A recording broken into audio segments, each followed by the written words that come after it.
I want quiet peace to inject my soul with forever. There is something very poetic and very beautiful about these words. A deep yearning for peace, penetrating every cell of the body. We all want peace. We want to live in peace. We want to be in peace. For we can only truly live with others when in peace. We want our dreams and our thoughts to be peaceful. For in such peace lies beauty and the only promise of a future. I want quiet peace to inject my soul with forever. These, in fact, were the words of a young drug addict from San Francisco who was asked to explain why he kept taking heroin. The beauty we saw in these words just a moment ago suddenly vanishes, to be replaced with a sense of horror. For these words are now tainted with the fear and despair that engulfed a young man and led him to find solace by numbing his mind and his spirit. A temporary respite from a world which overwhelms and a life which has no purpose. A moment of peace. For him, a moment of beauty. This should not be so.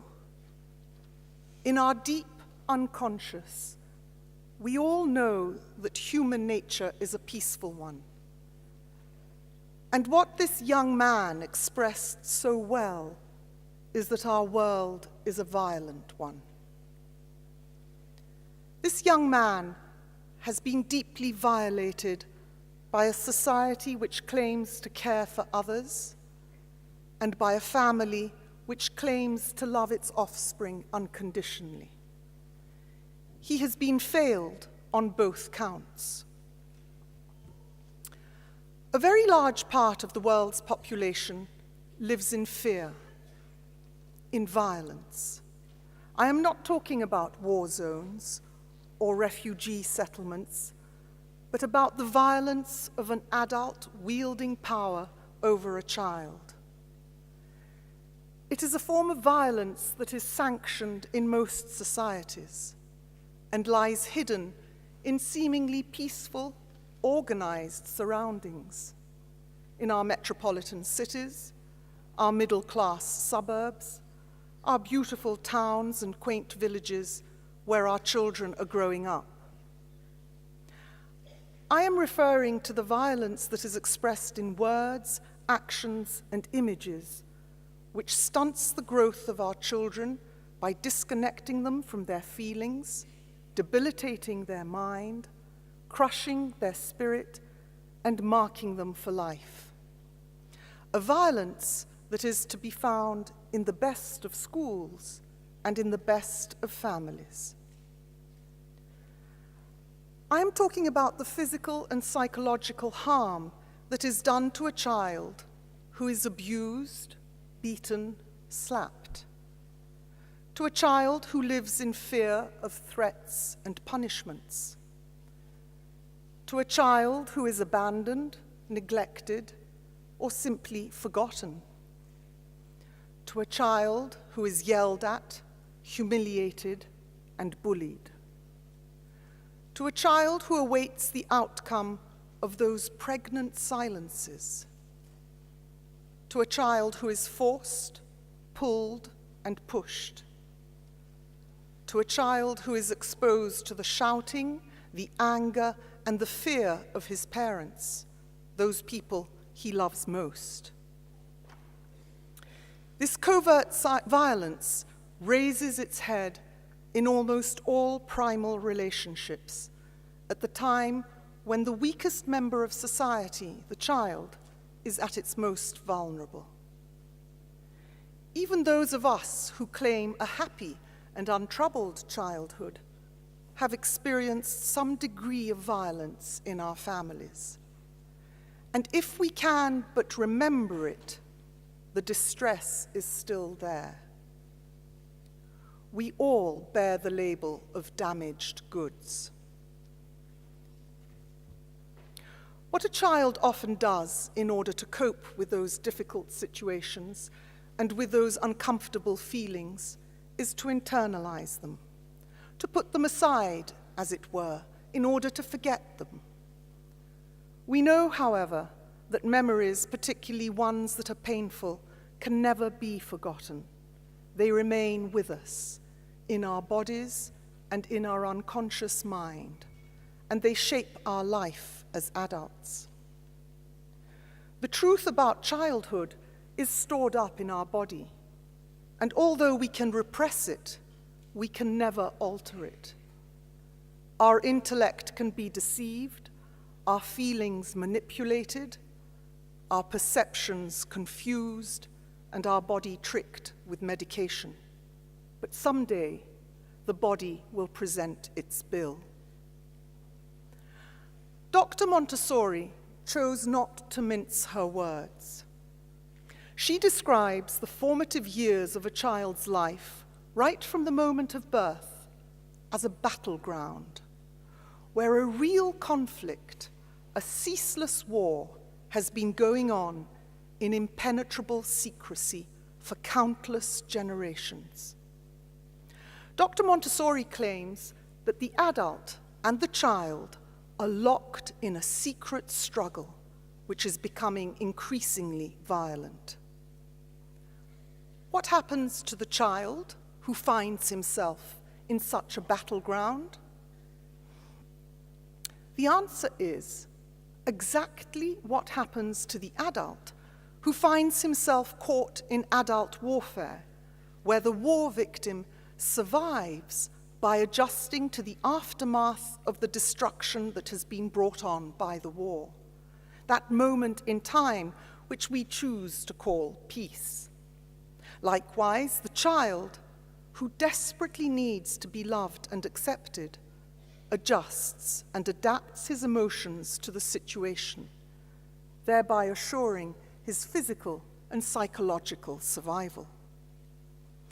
Since the child is totally dependent on his parents, he quickly learns to comply with his parents' wishes, to suppress his own, to remain silent, to withdraw, forgive, and believe everything that the adult says, burying deep in his subconscious a life force that cries out to express itself and is fatally frustrated.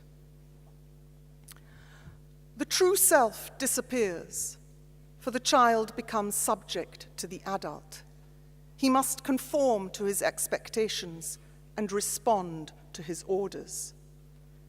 The adult is his master, a tyrant, free to offend the child, to humiliate, to judge, to hurt his feelings, to speak ill of him in front of him. The child counts for nothing. He is born into the world, and the grown-up to him is big and powerful as God. The adult is his creator, his providence, the dispenser of punishments. No one is so utterly and wholly dependent on another as the child is on the adult. The price the child pays for this adaptation is great. For when he reaches adulthood, we will recognize in him both the destruction caused by the battle he has had with the adult, as well as the painful adjustment he has had to make in order to establish some form of peace. These are the scars that we carry in us, scars of the battles fought when we were weak and vulnerable, battles to which we succumbed in order to survive, battles in which humanity is the loser.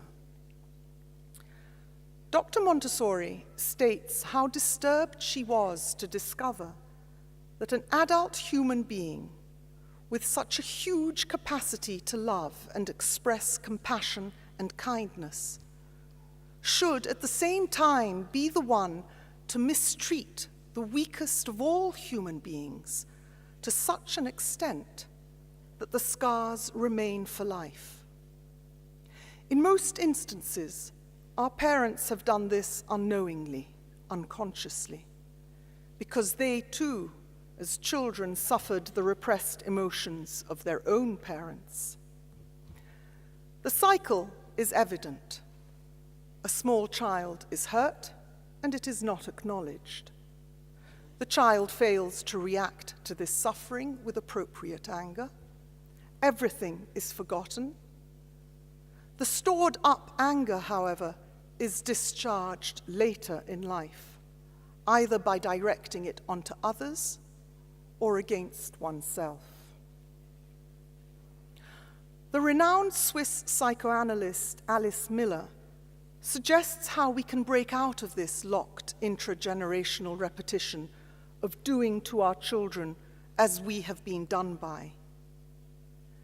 In her book, For Your Own Good, first published in German in 1979, she says how important it is for the child to experience either once at a critical stage in its life or on a more regular basis what she calls a helping witness, someone who acts with kindness towards the child and who somehow, by looking into the child's eyes, shows the child another way to live and be. This helping witness would be a person who understands that the environment, not the child, is at fault. This helper may have no idea of his or her role, but nonetheless acts as a counterweight to the cruelty or neglect a child experiences. This helpful witness, if I have understood Miller correctly, can be anyone: a teacher, an aunt, a grandfather, a parent, a friend, a total stranger. All that is needed is an attentive listener who will not talk, criticize, express an opinion, make a comparison, or preach, but will listen to a story with compassion, kindness, and acceptance. I believe we have all encountered at some stage just such a helping witness who unknowingly taught us that we are also worthy of kindness and enabled us to see the world differently. This lesson is the basis for building resilience and could be all that is needed to enable a child to regain contact with his true self. But it can also apply to the adult, the parent. Miller dedicated all her professional life to help adults understand their childhood in order to create a better world for children. By encouraging a degree of self-awareness, by expressing emotions and memories which for so many years have been held in the dark subconscious, the adult can be released and freed. In other words, by externalizing all that has been internalized, we will put an end to the ceaseless war between adult and child and break this destructive cycle. So there we have it. What is family? An unbroken chain of wrongdoing across time. The victim is always the child, and the perpetrator, the adult. This incomprehensible relationship between two people who were made to love one another and live together corrodes the roots of life. But why should this be so? I often notice the faces of young parents looking for the first time at their newly born, and I see open faces full of love, joy, and wonder. When a child is born, his mother becomes a more beautiful woman, and his father a better man. Montessori goes on to say that the child brings with him as a gift a a bright little flame to enlighten us. For with the arrival of a newborn, an atmosphere of love envelops the couple, and a family is born.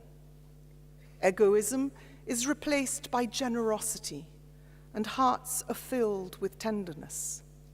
The little newborn, devoid of beauty, strength, intelligence, unites all with his presence, for his love of the world has been ignited.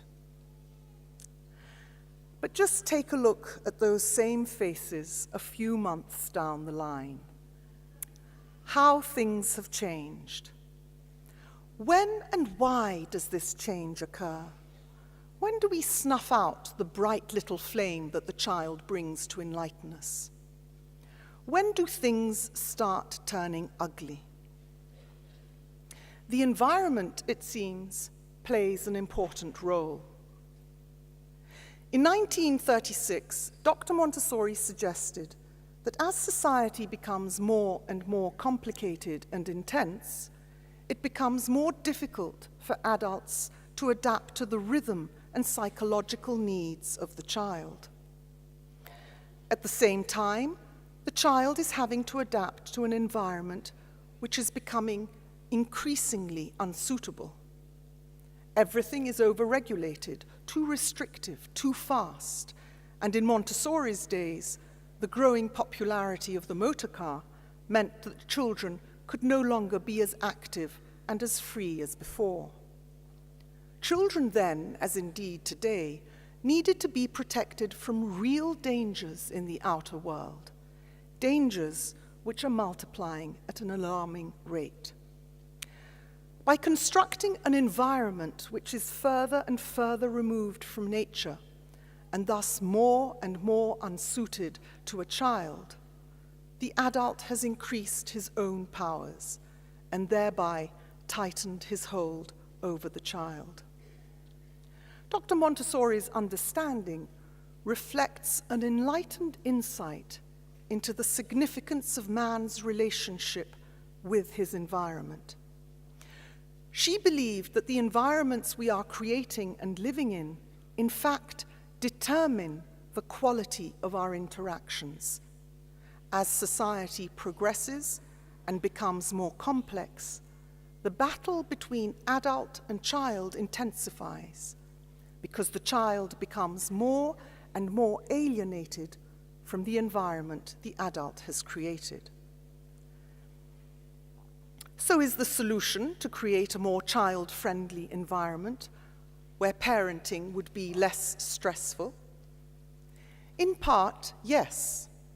But before rushing off to the drawing board to design family-friendly cities, we need to address another issue which will determine the kind of environments we will create. The fundamental problem is that children are not the same as adults. Children are not adults in miniature. This is something that we still refuse to acknowledge. All you need do is look at the way children are dressed, the toys we give them, the time they go to bed, the way we entertain them, the things they're given to eat. They all reflect what we believe a child should be. They have little to do with the needs of a real child. At best, they are romantic, idealized concepts of what childhood should be. At worst, they are thoughtless parodies of adults in miniature created by advertisers and manufacturers intent on developing the consumer market. It is an issue central to the way we relate to children, be it as parents or teachers, and we need to confront it if we are to have happier families and better schools. We need to focus on two things. First of all, every child has a life that is its own. Our children do not belong to us. They are not an appendage, an extension, or an accessory. We need to remind ourselves of this constantly and refrain from any attempt to live our life through theirs. Such desires obscure the clarity of our mission as parents or teachers. Secondly, the work of the child is very different from the work of the adult. The work of the child is to create the adult. This is not just a question of learning, but it requires that the child actually incarnates the qualities and characteristics that he sees in the adults around him. This work has a rhythm of its own and is guided by laws of nature which we cannot influence. It is work that is carried out slowly, with great effort on the part of the child, for it is through his independent contact with the environment that he will gradually assume a greater and greater consciousness of that which is being created within him. The adult, on the other hand, has a very different task. His work is also creative, but of another kind. He is working on the external environment, which he needs to transform through his intelligence. This work is also productive and by its nature social, collective, and organized, requiring him to establish laws to regulate society. The work of the adult and the child, therefore, is different and yet complementary. In order to become adults, we are dependent on the work the child has to do in order to create the adult of the species, just as the child is dependent on the work the adult has to do in order to create the society that he will live in. The adult is master in one sphere, the child is master in his own sphere. They are both kings, Dr. Montessori writes, each with his own kingdom. Nowhere is Satish Kumar's declaration of dependence more apt than when talking of the relationship between adult and child. You are, therefore I am. The work of the adult parent, however, is something more. He has 3 tasks to perform. One is his task as an adult in his own right, which we have just described. Secondly, as a parent, he needs to create other environments which will meet the specific needs of his children as they grow. And thirdly, he needs to accompany each child, both literally and metaphorically, until they reach maturity. The problem is that the adult parent fails to recognize the kingdom, the work of the child. The adult is blind. The work of the child is different from his, so all he sees are mistakes, and all he does is constantly correct them. As we know, the work that the child has to do, particularly in the first months of life, involves activity. Lots and lots of activity. Endless activity. There is no sitting still. It seems that above all else, it is this natural activity of the newborn that aggravates and upsets all those adults who are used to a more inactive life. Hence, according to Montessori, when the established order of the home is disturbed, it becomes necessary to wage war. Progress will be made only when the adult recognizes that the child's work is significant and comes to accept the child as he really is, no longer believing that he must be molded to suit society's wishes. Only then, Montessori tells us, will the fundamental framework for harmony among mankind be established. This household battle determines our future, for on it depends the sickness or health of man's soul, his strength or weakness of character. On it depends the adult of tomorrow. children who were forced to obey in situations where there was no reason or justice, who were humiliated, will later in life resign themselves to anything and everything and have an irrational terror of public opinion. Adults who constantly seek the approval of others, who lack self-confidence, who are timid and submissive, weak and wounded, are the result of such battles. These are the adults who are led into fighting wars. According to Montessori, wars are created because we create weaklings, unable to withstand the calling of a tyrant or an oppressor, who come to represent for them surrogate teachers and fathers.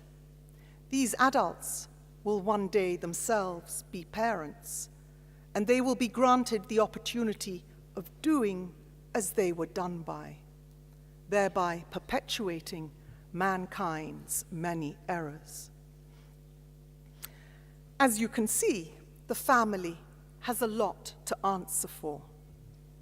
So, having said all this, who wants to go on a family holiday this summer? And perhaps even serve as helpful witnesses to members of the family. Well, I grew up with many models of what family life could be or should be like. In my days, it ranged from the Flintstones, the Beverly Hillbillies, the Cleaver family, the Addams family, the Sound of Music, and of course, Mary Poppins. I'm not that old. I can still remember Mary Poppins. As you can imagine, from all these films, I had many expectations and hopes about my family. But my family, for some strange reason, never seemed to fit any bill. It always fell short. From a very young age, I became convinced that my family was the #1 dysfunctional family in the UK. It really was a breeding ground for pathological behaviors. At first, I thought it was just my family that was dysfunctional. But when I started working with children, I realized that all families suffered from the same sickness. I came to see very clearly how our family experiences were reflected in our interactions with children. I began seeing children mirroring the behavior of their parents. And when I talked to their parents, I came to recognize from their eyes the moment when we were no longer talking about their child, but about themselves. I caught myself several times in class when trying to soothe a child who had been humiliated and to restore its dignity, that it was my humiliation I was trying to soothe, and my own dignity and self-worth that I was, in fact, trying to restore after all those years. So I began looking into families and how to survive them. Robin Skinner, who began by trying to make sense of his own family, ended up by introducing family therapy to the UK. He observed that the family has enormous creative potential, including that of life itself. And it is not surprising that when it becomes disordered, it possesses an equal potential for terrible destruction. We cannot deny that the family is a powerful unit. We cannot ignore the role the family has in raising children and preparing the citizens of the future. The family gives us two things vital for our psychic health. It enables us to belong and to become. So strong is our need to belong that Dr. Montessori saw the grasp reflex of the newborn as serving to remind us that we come into this world seeking relationship with others. We need to live in communion, and the community that we will form depends entirely on who we are. Every parenting style has a dramatic effect on who a child becomes. Silvana Montanaro reminds us that our abilities as adults to form relationships that are not violent rest on the way we were held as infants in our mother's arms. This should not surprise us, for a parent is a child's first love and his first and most powerful teacher. Our culture, our values, our character are built in the home, by our family. If the foundations are strong, that child is amongst the privileged. Children have always grown up in a group of some kind, be it in a cave, on a farmstead, in a kibbutz, in a community. A family of sorts has always been there for the child. Studies have been made by Marxists, feminists, systemic psychologists, and countless others, examining the concept of family from prehistoric man through to modern day, and a number of theories exist as to why and how the family evolved from a large, undefined group of people to become the nuclear family characteristic of industrial society. Some claim that what we are witnessing today is the end of the family as we know it. If you still think of family as being a married mother and father living under one roof with their biological children, then you are right. That model is dying, if not already dead, and is giving way to something new. Our children are now being fostered, adopted, and raised in a number of ways. Some in religious, social, or philanthropic institutions, others in extended, nuclear, or single-parent families, or perhaps by their grandparents or aunts. Some are growing up with gay or lesbian couples, and there are those that are being raised by unmarried couples, separated or divorced, living alone or with a partner, together with their children or stepchildren. The possibilities the world over are and always will be endless. In my eyes, each one of these units is a family. No one type of family is better or worse than another. My only hope is that if we have happier parents who are not coerced or forced into relationships, who do not feel stuck or trapped in some structure because of social expectations and mores, then we may see less violence, happier children, and a more peaceful society. Likewise, there is no best kind of parenting, no one-size-fits-all formula. What works for one family might not work for another, because the context of the relationship is not the same. There is a lot to be said about following our intuition and knowing in our hearts what is right for our family, but we must have the conviction and strength to do it. The quick and easy access we have today to so much information and expert advice threatens our intuitive parenting and puts tremendous pressure on parents as to what they should or should not do. This results in a melee of theories, ideas, methods, and rules which end with parents being blamed and shamed, losing faith in themselves and in the values and culture that they wish to transmit to their children. The enormous creative potential of the family that Skinner refers to springs from the ability the family has to awaken, nurture, and support all the highest qualities of humanity which enhance and sustain life. A family has not so much to do with the number, gender, or age of its members, but it has to do with the quality and type of feelings evoked and expressed. I am referring to those fine sentiments with which we are born and which form an undeniable part of our mental chemistry, our psychic health, and our humanity. What is a functional family? It is one which allows for the healthy, all-round development of its individual members. If a family is to function in the way we would all like to see our families functioning, it would need to have a set of common values which would provide clear, consistent boundaries for all.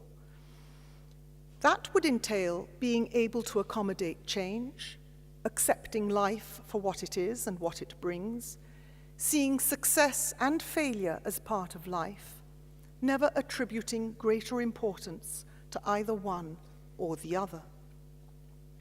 Each member of the family would need to be respected.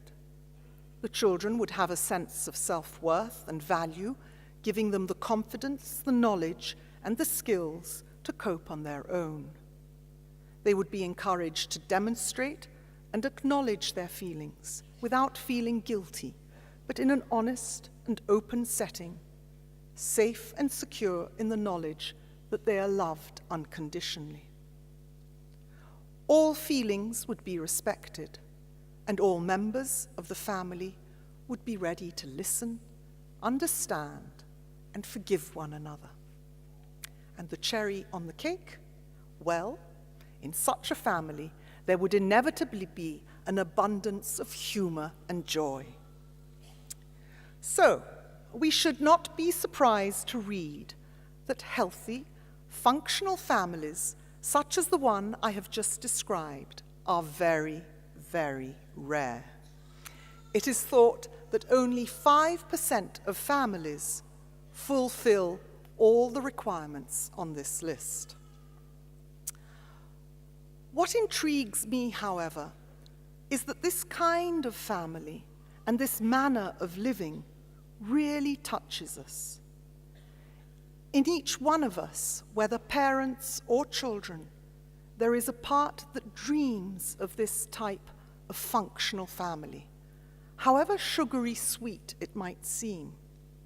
For we all know that this is the stuff we are made of. In our deep unconscious, we know that our natural state is a peaceful one, and in that peace, we can express the beauty and nobility of that which makes us human. We cannot impose a peaceful way of being. All we can do is come to know it and recognize that this peace is within us. It inhabits our soul. It is there, and it is very much alive. These finer feelings are stubborn and faithful. They will never, ever let us down. Regardless of the violence that we might have suffered in childhood, they sit quietly within us until the time is right. And then this dignified way of being will surface. We know that when a child finds itself in a peaceful environment, these refined sentiments surface effortlessly, and what we encounter is a human being who is naturally courteous, profoundly joyful, and able to express a great, great love. Children who are allowed to develop normally, Montessori tells us, are naturally kind and polite to one another. The traditional rules of good breeding become superfluous if a refined spiritual sensitivity reigns. Many of us have encountered this refined spiritual sensitivity in persons who lack any form of education. Montessori herself gives the example of the peasant who bears the refinement we associate with an aristocratic breeding. If this sensitivity is lacking, Montessori writes, then behavior must be learnt by the book. Everything must be taught, and that requires a huge effort. And this is in fact what is happening right now in so many of our schools. The Roots of Empathy program, for instance, was initiated in Canada by Mary Gordon in 1981, with the precise goal of developing children's social and emotional understanding, of promoting children's pro-social behaviors, and of increasing their knowledge about human development and effective parenting practices. This program met with great success and is still being practiced in schools throughout Canada and the US. Gordon found an ingenious way of introducing the idea of empathy to young children by bringing into the classroom, over a course of a year, a newborn baby with its parent. Children from 6 onwards would observe the interaction between baby and parent and would recognize and relate to the feelings expressed by both. They came to understand how a baby developed, how his needs changed, and how important it is to respond to the needs of others. They also listened to the parent, who talked about the difficulties of coping with a newborn and the responsibilities involved in bringing up a baby. As a result, the children attending these classes became more attentive to the needs of their own community, helping and supporting one another more actively. A child is loved into being a loving person at home, Mary Gordon advocates. But when the home fails the child in this respect, then this work must be done by the school, the next significant influence in a child's life. That is why such programs teaching children social competence, for example, how to forgive, how to manage anger, etc., are on the increase. Instead of supporting and consolidating the work of the family, they are in fact playing a remedial role. It won't be long before we see programs teaching children how to touch, how to love, things that should not be taught by teaching, but absorbed through living in a family. And this is the great work that the family has to perform. Life is not a battleground, Satish Kumar reminds us. Rather, life is a ground of symbiotic relationships, where even battles and conflicts have a place, as do compassion and harmony. The family, in effect, is a small arena a child enters, and in which many raw emotions rage without hesitation. It is here that the child will experience for the first time all the feelings which arise when relating to others: love, hate, jealousy, anger. We're all familiar with these emotions. That is why it is imperative that the child sees within the family how differences and conflicts can be resolved, that no conflict is resolved by reason or intellect alone. It takes the reason of the mind and the wisdom of the heart to create peace and understanding. It is important for children to see their parents as kind and caring individuals, concerned about the well-being of the other and expressing this concern in word and deed. And it is of the utmost importance that the child sees how, at the close of the day, regardless of what may have happened, the family sits around a table and shares a meal together. The family, therefore, is our first school, exemplifying how it is possible to live in harmony with one another. When the child sees this refined, spiritual sensitivity being expressed on a daily basis by his parents, loving and engaged in what they're doing, by those very people he so loves and admires, he will quickly and effortlessly become like them. For we become what we love, thanks to our absorbent mind. The responsibility of the parent is grave. Parents need to know the difference between right and wrong, to choose to do the right and be strong enough to do it even when that is difficult. If the child encounters this within the family, there will be no need for remedial programs in schools. Schools will just become wider social arenas where such skills and emotions are exercised, strengthened, and consolidated, and programs for enhancing social competence will serve to reinforce what is already there. Without thought or effort on his part, the child will begin his life guided by values which will nurture him spiritually, strengthen his personality, and enrich his interactions. But for this to happen, the adult needs to make that leap of faith, to overcome the anger of the violence he endured during his childhood, and to break that chain of wrongdoing which so thoughtlessly has been passed down from generation to generation. Children have always been and always will be our teachers. It is by watching them grow that parents realize their own shortcomings. Montessori schools were referred to as sanatoria, places of healing, sanctuaries, Dr. Montessori called them. And as such, they are beautiful, safe spaces, created with love and intelligence, containing essential details and fulfilling a clear purpose.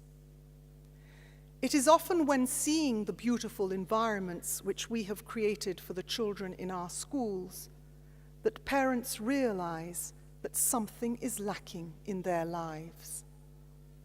Living as so many of us do today in societies obsessed with image, pose, and style, which, contrary to popular belief, serve to dehumanize us, we are actively seeking something more substantial and less ephemeral. Perhaps we need to consider creating such environments for parents, where they can come not to be lectured at, but to be heard, because they too are important, and we do care for them. I am what I am because of who we all are, a profound ethical concept of African origin, Ubuntu. There is no I am or it is, but we form part of a web of relationships which connects all of humanity.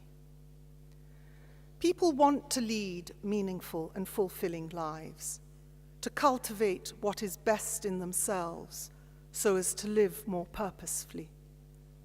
We need to live more spiritually, with a greater reverence for life based on universal values. We need to find ways to nurture our spirit and revive our fundamental human resources of love, kindness, and compassion.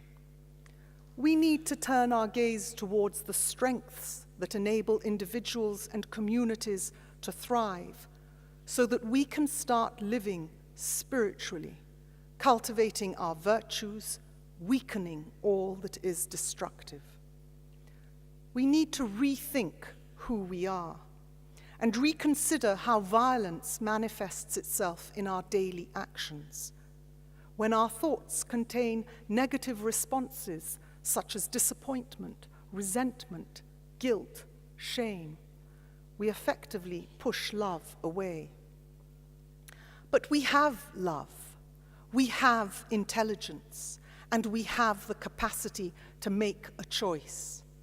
We must consciously choose to give life to the peace that is within us and allow it to infiltrate our families, cultures, and our institutions.